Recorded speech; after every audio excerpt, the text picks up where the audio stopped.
Mesdames et messieurs, bonsoir. Nous sommes très heureux de vous retrouver sur les antennes d'Agri TV pour cette session d'information. Tout de suite, le sommaire. La 6e édition de Journée de l'excellence de la recherche scientifique et de l'innovation au Cameroun, GERSIC 2018, s'achève ce vendredi 23 février 2018, ici même à Yaoundé. Pendant 3 jours, chercheurs, exposants et étudiants ont fait voir au milieu de visiteurs qui se sont rendus à l'explanade avant de l'hôtel de ville le fruit de leur dur labeur. La culture des champignons, on en parlera dans cette édition. Pas très répandue au Cameroun, pourtant c'est une activité qui devient de plus en plus rentable.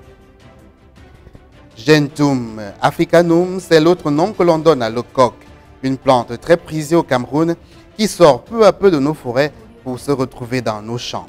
Tout un programme pour le développement de sa culture lui est dédié. Nous en parlerons dans cette édition.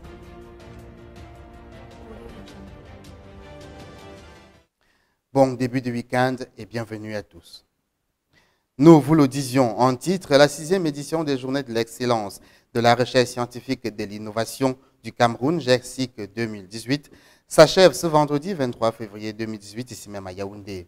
Pendant 3 jours, chercheurs, exposants et étudiants ont fait voir aux milliers de visiteurs qui se sont rendus à l'esplanade avant de l'hôtel de ville le fruit de leur dur labeur.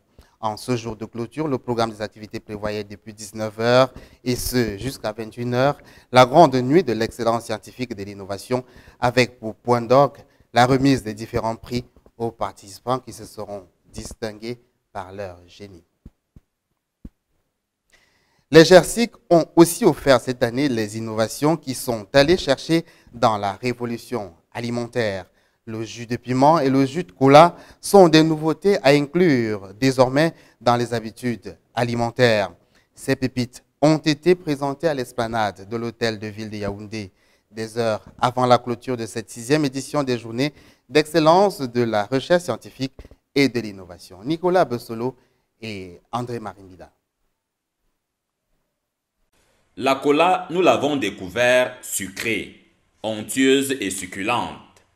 D'autres comme nous ont su, ici à l'esplanade de l'hôtel de ville de Yaoundé, qu'il existe un jus de cola. L'innovation à elle seule a enthousiasmé un public qui s'est aussi régalé du thé en mode cola. Nous sommes spécialisés dans la transformation des noix de cola en jus, nommé jus cola, et en café, nommé Royal Cola. Alors, il faut le dire, le jus de cola est composé essentiellement des noix de cola et du lait. Là, c'est une boisson lartée. Or, dans le café, nous avons uniquement les noix de cola. Et il faut dire, la cola, elle est riche en beaucoup de vertus que la plupart d'entre nous ignorent encore. À titre d'exemple, en prenant une tasse de café de cola ou alors une boisson lartée nommée jus cola, elle nous permet de lutter contre la fatigue mentale, la fatigue physique. Elle améliore les performances cognitives, c'est-à-dire ici la capacité de rétention, de mémorisation et à retenir. Et également, elle permet une bonne circulation sanguine. Ça, ce sont les vertus de la noix de cola.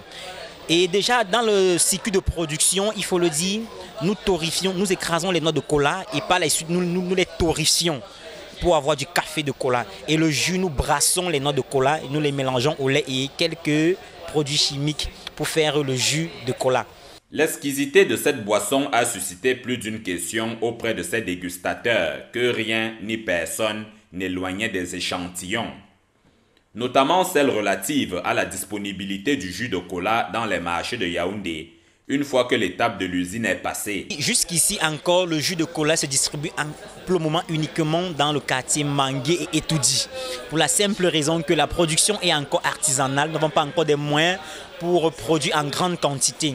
Ce qui fait que les supermarchés qui viennent même vers nous pour nous passer des commandes, nous fuyons parce qu'on ne peut pas satisfaire leurs demandes. Ceux qui ne fuient pas les commandes depuis quelque temps, ce sont ces jeunes gens qui offrent une petite révolution dans le landerneau des indécrottables du piment à table. Dans une bouteille d'à peine 15 centilitres, le jus de piment est désormais dans l'air du temps et bien au-delà de sa terre d'origine. Le jus de piment, ce jus de piment intitulé Chechesou est fait à base du piment jaune et de l'huile de tournesol. Ce piment est conservé à toute température. Et pour l'obtenir, on transforme du piment, On extrait le jus du piment et puis on le mélange avec l'huile de tournesol.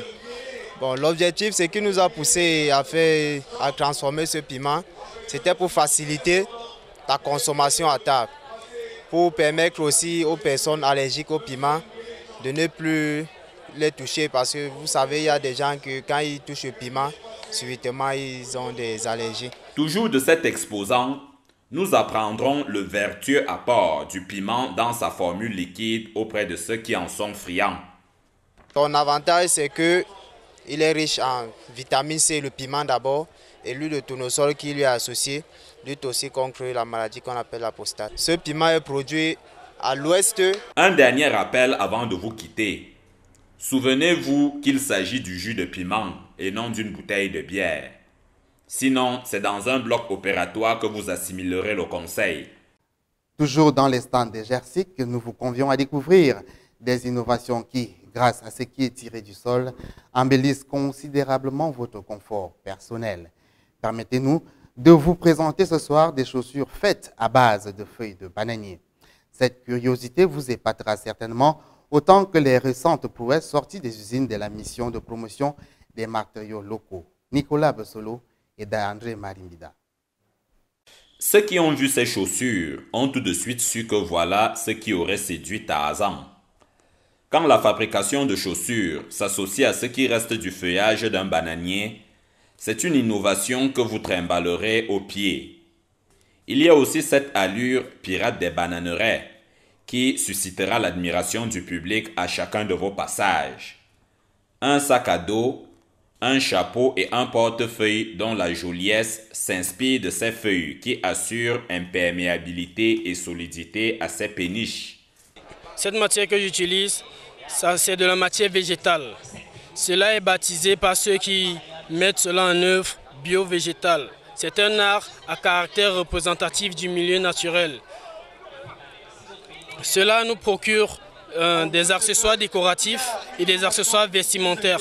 Comme ce que j'ai ici à ma disposition, c'est une chaussure faite uniquement à base de ce qui émane de la verdure. Non, il s'agit du feuillage, du bananier, du plantain. En fait, nous, les architectes de ce domaine qui est bio-végétal, nous entrons en forêt et nous cherchons, nous voyons les matières qui sont aptes pour pouvoir aboutir à ce que nous faisons.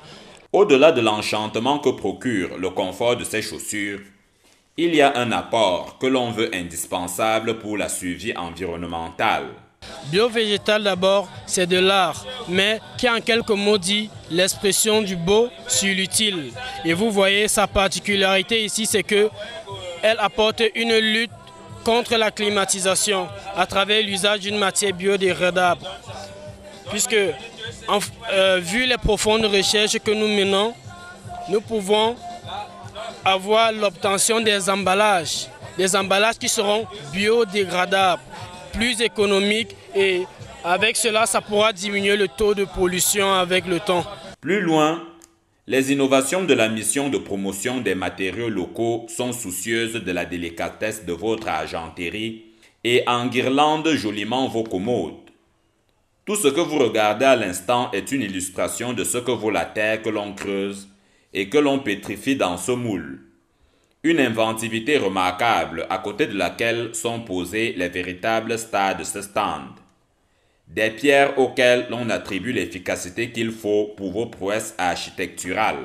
Ici, nous avons le marbre naturel. Ce que nous faisons, c'est utiliser les déchets de carrière. Avec une activation alcaline, nous réussissons à reproduire quelque chose de similaire au marbre. Donc voilà en quoi consiste essentiellement notre travail sur les géopolymères. On s'en sert, ceux-ci, on peut utiliser, les résistances sont telles qu'on peut utiliser comme pavé, on peut faire les bordures de route, on peut construire. On peut même décorer les barrières ou bien les murs. Ici, l'on a aussi promis que les carreaux made in Mipromalo seront bientôt disponibles. Bientôt, c'est-à-dire dans 2 ans. Le programme d'appui à la promotion de la culture du Nyentum africanum, communément appelé OCOC, a permis la production de 3 millions de plants. Preuve, s'il en fallait encore, que la domestication de l'ocoque est possible, mais nécessite une bonne connaissance de la technique et beaucoup de patience. Reportage. Le Cameroun produit désormais le coq à grande échelle. Ce légume très prisé des populations de plusieurs régions du pays et qui est exporté vers les pays de la sous-région où il sert de matière première pour la fabrication d'autres produits comme le whisky, est désormais cultivé à grande échelle au Cameroun. En effet, grâce à un programme créé en 2009 par le ministère camerounais de l'Agriculture et du Développement rural, les agriculteurs ont été sensibilisés afin de cultiver cette nouvelle denrée et de satisfaire la demande de plus en plus forte. Le PAPCO, puisqu'il s'agit de lui, avait comme défi le développement durable du légume à l'horizon 2022. 5 régions ont été ciblées pour accueillir le programme, le centre, le sud, l'est, le littoral et le sud-ouest. Les bénéficiaires se recrutant parmi les exploitants agréés, les institutions et les ONG. Jusqu'ici, 720 champs de coq ont été mis sur pied, avec environ 250 000 plants chacun. Par ailleurs, une ferme semencière a été construite. Des études de référence dans les 10 départements de la région du centre ont également été menées. Pour développer le projet de la domestication de l'ocoque, plus de 5 millions de personnes à travers les régions cibles de sa culture ont été formées.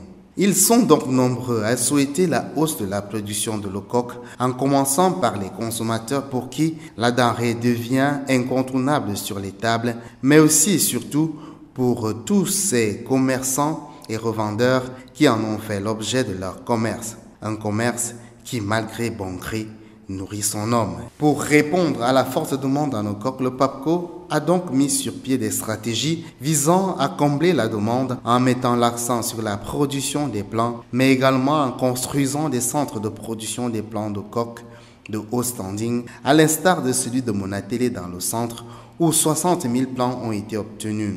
D'après ses missions régaliennes, le PAPCO doit également favoriser l'accès aux conditions de transformation, de conservation et de commercialisation. Néanmoins, un constat est clair. La commercialisation du héros pour les anglophones ou de l'ocoque pour la partie centre du Cameroun est en passe de devenir une véritable filière. Selon des chiffres recueillis par des agents de postes frontières avec le Nigeria, près de 50 tonnes de cette plante sont exportées chaque année. Depuis l'introduction par les Chinois en 1991 de nouvelles techniques culturelles du champignon comestible susceptible de doper la production, cette activité autrefois ignorée par les Camerounais passionne de plus en plus un certain nombre de producteurs. Seulement, beaucoup sont frileux à l'idée de se lancer dans cette aventure qui pourtant commence par porter des fruits au Cameroun. Reportage. C'est une activité passionnante malgré de lourds investissements à consentir avant la production. Une fois qu'on l'a aimée, il est difficile qu'on l'abandonne car elle est très rentable.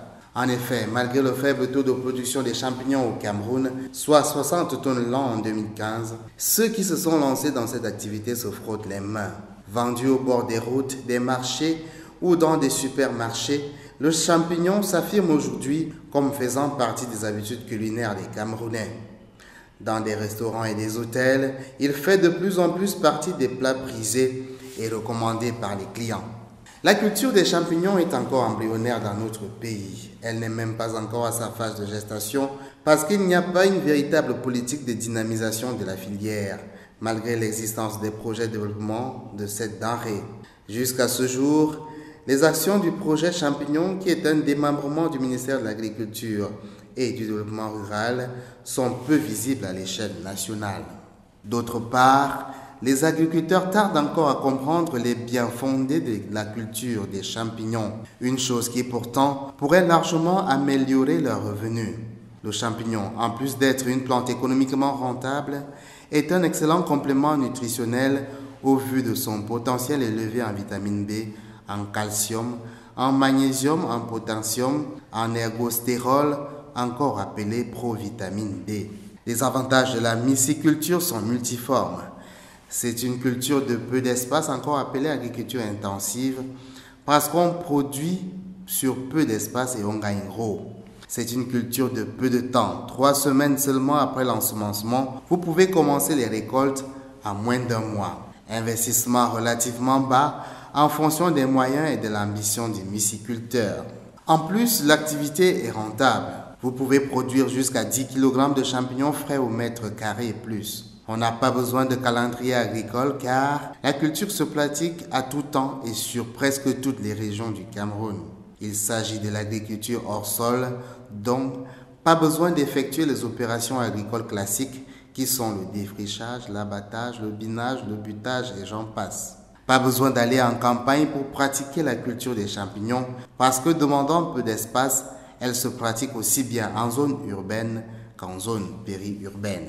Le prix d'un kilogramme de champignons vendu à son niveau le plus bas sur le marché coûte 2000 francs CFA, donc plus cher qu'un kilogramme de cacao, qui est la principale culture de rente au Cameroun. L'activité vous occupera à temps partiel, vous donnant la possibilité de continuer à vaquer à vos autres occupations.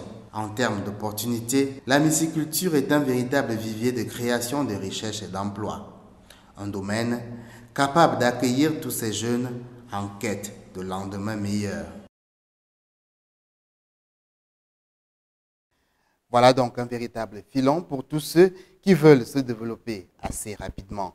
Nous sommes arrivés au terme de cette édition d'information sur Agri TV. Merci à tous ceux qui l'ont préparé. Merci surtout à vous de l'avoir suivi. Vous servir fait notre plaisir. Bon début de week-end et à bientôt.